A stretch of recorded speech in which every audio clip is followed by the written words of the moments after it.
ಮೈಸೂರಿನ ಡಾಕ್ಟರ್ ವಿನಯ್ ಕಾಮ ಪುರಾಣದ ರಹಸ್ಯ ಪವರ್ ಟಿವಿ ಜೊತೆ ಪತ್ನಿ ವಿನೋದ್ ಹಾಗೆಯೇ ಎಕ್ಸ್ಕ್ಲೂಸಿವ್ ಆಗಿ ಮಾತನಾಡಿದ್ದಾರೆ.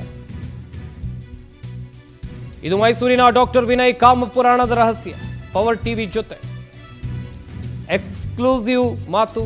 ಮದುವೆಯಾಗಿ ಒಂದು ದಿನವೂ ಕೂಡ ಖುಷಿಯಾಗಿರಲಿಲ್ಲ. ವಿನಯ್ ಕುಡಿಯೋದು, ಹಿಂಸೆ ಕೊಡೋದು ಎಲ್ಲವೂ ಮಾಡ್ತಾ ಇದ್ದ. ಆಸ್ತಿ ಬರೆಸ್ಕೊಂಡು ಬಾ ಅಂತ ಗನ್ ತೋರಿಸಿ ಬೆದರಿಸ್ತಾ ಇದ್ರು. ವಿನಯ್ ಕುಮಾರ್ ವಿರುದ್ಧ ವಿನೋದ ಗಂಭೀರ ಆರೋಪವನ್ನು ಮಾಡಿದ್ದಾರೆ. ಹುಣಸೂರು ಗ್ರಾಮಾಂತರ ಠಾಣೆಗೆ ದೂರನ್ನ ನೀಡಿದ್ದಾರೆ ಪತ್ನಿ. ಹಾಗೆಯೇ ವಿನೋದ ದೂರಿಗೆ ಬಿ ರಿಪೋರ್ಟ್ ಹಾಕಿದ್ದಾರೆ ಪೊಲೀಸರು. ಇದು ಗಮನಿಸಬೇಕಾದಂಥ ವಿಚಾರ. ಇದನ್ನ ಪ್ರಶ್ನಿಸಿ ಪತ್ನಿ ವಿನೋದ ಅವರು ಕೋರ್ಟ್ ಮೆಟ್ಟಿಲೇರ್ತಾರೆ. ಮದುವೆ ಆದಾಗ ವಿನಯ್ ಕುಮಾರ್ ಹಿನ್ನೆಲೆ ಗೊತ್ತಾಗಿರಲಿಲ್ಲ. ನಮಗೆ ಮದುವೆ ಆದಮೇಲೆ ಆತನ ಬ್ಯಾಕ್ಗ್ರೌಂಡ್ ಏನು ಅಂತ ಗೊತ್ತಾಯಿತು. ಯಾವುದೇ ಹೆಣ್ಣು ಮಕ್ಕಳಿಗೆ ಅನ್ಯಾಯ ಆಗಬಾರ್ದು, ನಮಗೆ ಆಗಿರುವಂಥ ಅನ್ಯಾಯ ಯಾವುದೇ ರೀತಿಯಾಗಿ ಬೇರೆಯವರಿಗೆ ಆಗಬಾರ್ದು ಅಂತ ವಿನೋದ ಅವರು ಹೇಳ್ತಾ ಇದ್ದಾರೆ. ಸಂತ್ರಸ್ತೆ ವಿನೋದ ಅವರು ಹೇಳಿರುವಂಥ ಮಾತುಗಳಿದು.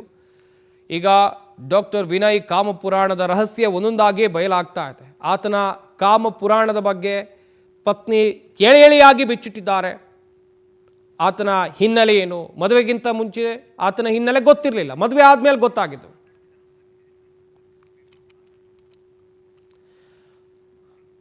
ಹಾಗೆಯೇ ಸಂತ್ರಸ್ತೆ ವಿನೋದ ಅವರನ್ನ ನಮ್ಮ ಮೈಸೂರು ಪ್ರತಿನಿಧಿ ಪ್ರೇಮ್ ಮಾತನಾಡಿಸಿದ್ದಾರೆ. ಈ ವೇಳೆ ಸಾಕಷ್ಟು ವಿಚಾರಗಳ ಕುರಿತು ಅವರು ಮಾತನಾಡಿದ್ದಾರೆ. ಏನು ಹೇಳಿದ್ದಾರೆ ಬನ್ನಿ ನೋಡೋಣ.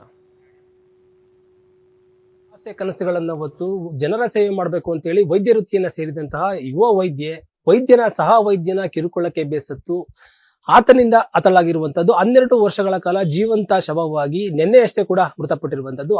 ಆಕೆಯ ಸಾವಿಗೆ ಕಾರಣವಾದಂತಹ ವೈದ್ಯ ಇನ್ನೂ ಕೂಡ ಇಬ್ಬರು ಯುವತಿಯರ ಜೊತೆ ಆಟ ಆಡಿ ಒಬ್ಬರನ್ನ ಮದುವೆಯಾಗಿ ಆಕೆಯನ್ನು ಕೂಡ 15 ದಿನಗಳಕ್ಕೆ ಬಿಟ್ಟಿರುವಂತದ್ದು. ಆತನ ಕರ್ಮಕಾಂಡವನ್ನ ಆಕೆ ಬಯಲಿಗೆಳೆದಿರುವಂತದ್ದು. ಮೇಡಮ್, ಈಗ ಸಹ ವೈದ್ಯ ಎನ್ನುವರು ಏನಿದ್ದಾರೆ, ಅವರ ಸಹ ವೈದ್ಯ ಜೊತೆಗೆ ಕೂಡ ಒಂದು ಪ್ರೀತಿ ಪ್ರೇಮದ ನಾಟಕ ಆಡಿ ಮದುವೆ ಸಮಯದಲ್ಲಿ ಆಕೆಗೆ ಒಂದು ನನ್ನ ತಂದೆ ತಾಯಿ ನಿರಾಕರಣೆ ಮಾಡ್ತಿದ್ದಾರೆ ಅಂತೇಳಿ ಆಕೆಗೆ ಒಂದು ಮಾರಕವಾದ ಒಂದು ವಿಷವಸ್ತುಗಳನ್ನು ದೇಹಕ್ಕೆ ಸೇರಿಸಿ 12 ವರ್ಷಗಳ ಕಾಲ ಆಕೆ ಜೀವಂತ ಶವವಾಗುವಂತೆ ಮಾಡಿ ಆಕೆ ಕೊನೆ ಉಸಿರೆಳೆದಿರುವಂತದ್ದು. ಅದು ನಿಮಗೂ ಕೂಡ ಆತರ ಅನ್ಯಾಯ ಮಾಡಿದ್ದಾನೆ ಅಂತ ಒಂದು ಆರೋಪ ಕೇಳ್ಬರ್ತಿರುವಂತದ್ದು. ಏನ್ ಮೇಡಮ್ ಆತನ ಕರ್ಮಕಾಂಡ ಏನಿರುವಂತದ್ದು ಮೇಡಮ್? ಸರ್, ಇವಾಗ ನಮ್ಗೆ ವಿಷಯ ಮುಂಚೆ ಗೊತ್ತಿರ್ಲಿಲ್ಲ ಸರ್. ಈ ತರ ಎಲ್ಲ ಡೀಟೇಲ್ ಆಗಿ ನಮ್ಗೆ ಯಾವಾಗ ಗೊತ್ತಾಯ್ತು ಅಂತ ಹೇಳಿದ್ರೆ, ಮದ್ವೆ ಆಗಿ ಹೋದ್ಮೇಲೆ ನನ್ಗೆ ಅಲ್ಲಿ ಸಖತ್ತು ಕಿರುಕುಳ ಕೊಡ್ತಾ ಇದ್ರು ಅವ್ರ ಮನೆಯಲ್ಲಿ. ಅವಾಗ ಇವನು ಹೇಳ್ತಾ ಇದ್ದ, ನೀನು ಯಾವ ಲೆಕ್ಕ, ನಿನ್ನೂ 2 ಹುಡ್ಗಿರ್ನ ಈ ತರ ಒಂದು ಮರ್ಡ್ರ್ ಒಂದು ಹಾಫ್ ಮರ್ಡ್ರ್ ಮಾಡಿದೀನಿ, ಅದೇ ತರ ನಿನ್ನೂ ಮುಗಿಸ್ಬಿಡ್ತೀವಿ ನಾವು, ನೀನು ಮನೆಯಿಂದ ಜಮೀನ್ ಬರ್ಸ್ಕೊ ಬರ್ಬೇಕು, ಹಂಗೆ ವರದಕ್ಷಿಣೆ ಕೊಟ್ಟಿಲ್ಲ ನಿಮ್ ಮನೆಯಲ್ಲಿ, ಕೊಡ್ತೀವಿ ಅಂತ ಈಗ ನಿನ್ಗೋಸ್ಕರ ಜಮೀನು ಅಂತ ಮಾರ್ತಿದಾರಲ್ವಾ, ಅದನ್ನ ಮಾರ್ತಾರೆ ಅಂದ್ರೆ ನನ್ಗ ಅದನ್ನ ಬರ್ಸ್ಕೊ ಬಂದ್ ಕೊಡು ಅಂತ ಹೇಳಿ ಎಲ್ಲಾ ನನ್ಗೆ ಹೇಳ್ತಿದ್ದಾಗ ನಾನು ನಮ್ಮ ಅಪ್ಪ ಅಮ್ಮಂಗ್ ಫೋನ್ ಮಾಡ್ದೆ. ಈ ತರ ನನ್ಗೆ ಸಾಯಿಸ್ಬಿಡ್ತಾನೆ ಇವನು, ನನ್ಗೆ ತುಂಬಾ ಭಯ ಆಗ್ತಾ ಇದೆ, ಅಮ್ಮ ಬನ್ನಿ ಒಂದ್ಸರಿ ಮಾತಾಡಿ, ಇಲ್ಲ ಅಂದ್ರೆ ನಾನು ಸತ್ತೋಗ್ಬಿಡ್ತೀನಿ, ನನ್ಗೆ ಇರಕ್ ಆಗ್ತಿಲ್ಲ, ಮತ್ತೆ ಇವರು ನನ್ನ ಬಿಡೋದು ಇಲ್ಲ ಅಂತ ಹೇಳ್ದೆ. ಅವಾಗ ನಮ್ಮಮ್ಮ ಬರ್ತೀವಿ, ಸಮಾಧಾನ ಮಾಡಿ ನೋಡೋಣ, ಮಾತಾಡೋಣ ಅಂತ ಎಲ್ಲ ಹೇಳ್ತಿದ್ರು ನಮ್ಮಮ್ಮ.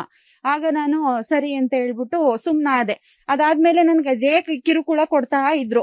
ಇವ್ರು ಯಾಕೆ ಹಿಂಗ್ ಹೇಳ್ತಾರೆ, ಈಗ ಈ ತರ ಹುಡ್ಗಿರ್ನ ಹಿಂಗ್ ಮಾಡಿದೀನಿ, ನೀನ್ ಯಾವ ಲೆಕ್ಕ, ನಿನ್ನೂ ಹಿಂಗೆ ಮಾಡ್ಬಿಡ್ತೀನಿ, ಮರ್ಡ್ರು ಮಾಡ್ಬಿಡ್ತೀನಿ ಅಂತ ಅಂದಾಗ ನನ್ಗೆ ಭಯ ಆಗೋದು, ಯಾಕೆ ಈ ತರ ಮಾತಾಡ್ತಾರೆ ಇವ್ರು ಅಂತ ಹೇಳ್ಬಿಟ್ಟು ಏನೋ ಸಮಾಧಾನ ಆಗ್ತಾರೆ ಅಂದ್ಬಿಟ್ಟು ನಾನು ಎಲ್ಲಾನು ಸಹಿಸ್ಕೊಂಡೇ ಬಂದೆ.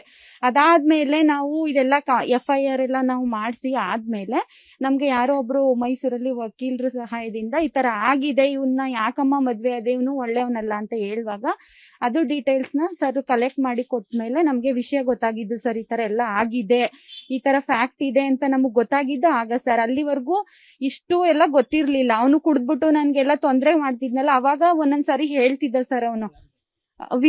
ಡಾಕ್ಟರ್ ವಿನಯ್ ಕುಮಾರ್ ಅಂತ ಹೇಳಿ ಪಾರ್ವತಮ್ಮ ಕ್ಲಿನಿಕ್ ಅನ್ಗೂಡಲ್ಲಿ ಇರೋದು ಸರ್. ಅದು ಅಲ್ಲೇ ಅವ್ರ ಮನೇನು ಇರೋದು. ಈಗ ವೈದ್ಯ ಏನಿದ್ದಾನೆ, ಇವನು ಮೊದಲು ಕೂಡ ನಾಗಶ್ರೀ ಎಂಬ ಒಂದು ವೈದ್ಯಕ್ಕೆ ಜೊತೆಯಲ್ಲಿ ಕೆಲಸ ಮಾಡ್ತಿದ್ದ ವೈದ್ಯಕ್ಕೆ ಒಂದು ಪ್ರೀತಿ ಪ್ರೇಮದ ನಾಟಕ ಆಡಿ ಆಕೆ 12 ವರ್ಷಗಳ ಕಾಲ ಜೀವಂತ ಶವವಾಗಿ ಸಾವನ್ನಪ್ಪಿರುವುದು. ಈ ವಿಷಯ ನಿಮ್ಗೆ ಹೇಗೆ ಗೊತ್ತಾಯ್ತು, ಅವನೇ ಮಾಡಿದ್ದಾನೆ ಅಂತ ನಿಮ್ಗೆ ಹೇಗೆ ಅನಿಸ್ತು ಸರ್? ಅದೇ ಸರ್, ಈಗ ಲಾಯರ್ ಮುಖಾಂತರನೇ ಗೊತ್ತಾಗಿದ್ದು ಸರ್. ಅಲ್ಲಿವರೆಗೂ ನಮ್ಗೆ ಗೊತ್ತಾಗಿಲ್ಲ ಡೀಟೈಲ್ ಆಗಿ. ಇವನು ಹೇಳ್ತಿದ್ದ, ತೊಂದ್ರೆ ಕೊಡ್ತಿದ್ದ, ಅದಷ್ಟೇ ನಮಗ್ ಗೊತ್ತಿದ್ದು. ಅದಾದ್ಮೇಲೆ ನಮಗ್ ಗೊತ್ತಿರ್ಲಿಲ್ಲ ಸರ್ ಈ ತರ ಎಲ್ಲ ಆಗಿದೆ ಅಂತ. ಆಮೇಲೆ ಲಾಯರ್ ಹತ್ರ ಗೊತ್ತಾಗಿ ಎಲ್ಲ ವಿಷಯ ಕಲೆಕ್ಟ್ ಮಾಡಿದ್ಮೇಲೆ ಇಷ್ಟು ನೊಂದ ಮಹಿಳೆ ಮಾತಾಗಿರುವಂತದ್ದು. ಏನು ವಿನಯ್ ಎಂಬ ವೈದ್ಯ ಏನಿದ್ದಾನೆ ಅನಗೂಡಿನಲ್ಲಿ ಒಂದು ಕ್ಲಿನಿಕ್ ಅನ್ನ ನಡೆಸ್ತಾ ಇರುವಂತದ್ದು, ಸಾಕಷ್ಟು ಮಹಿಳೆಯರ ಒಂದು ಕರ್ಮಕಾಂಡವನ್ನ ಬಯಲು ಮಾಡಿರುವಂತದ್ದು. ಮಹಿಳೆ ಈಗ ಒಂದು ನಾಗಶ್ರೀ ಎಂಬುವರು ಕೂಡ ಈತನ ಒಂದು ಕರ್ಮಕಾಂಡಕ್ಕೆ ಬಲಿಯಾಗಿ ಅವರು ಕೂಡ ಬಲಿಯಾಗಿದ್ರು. ನಂತರ 2 ಹೆಣ್ಣು ಮಕ್ಕಳ ಜೊತೆ ಆಟ ಆಡಿ ಆ 2 ಹೆಣ್ಣು ಮಕ್ಕಳನ್ನು ಕೂಡ ಒಬ್ಬಳು ಒಂದು ಸಾವನ್ನಪ್ಪಿರ್ತಾರೆ. ನಂತರ ಆಕೆಯ ಮದುವೆ ಆದಂತಹ ಯುವತಿಯನ್ನು ಕೂಡ ಬಿಟ್ಟಿರುವಂತದ್ದು. ಈಗ ಆತನ ಕರ್ಮಕಾಂಡವನ್ನ ಬಯಲಿಗೆಳೆಯಬೇಕಾದ್ರೆ ಈ ತರ ಒಂದು ಸಂಪೂರ್ಣವಾದ ತನಿಖೆ ಆಗ್ಬೇಕು. ಆತನ ಸಂಪೂರ್ಣವಾಗಿ ಏನು ಕರ್ಮಗಳನ್ನ ಮಾಡಿದರೆ, ಏನು ಆ ಒಂದು ಕೃತ್ಯಗಳನ್ನ ಮಾಡಿದರೆ ಅದೆಲ್ಲವೂ ಕೂಡ ಹೊರಬರಬೇಕು ಅಂತ ಹೇಳಿ ಅವರ ಪತ್ನಿ ಒಂದು ಕಣ್ಣೀರನ್ನ ಆಗ್ತಾ ಇರುವಂತದ್ದು. ಕ್ಯಾಮರಾ ಪರ್ಸನ್ ಹರೀಶ್ ಜೊತೆ ಪ್ರೇಮ್, ಮೈಸೂರು.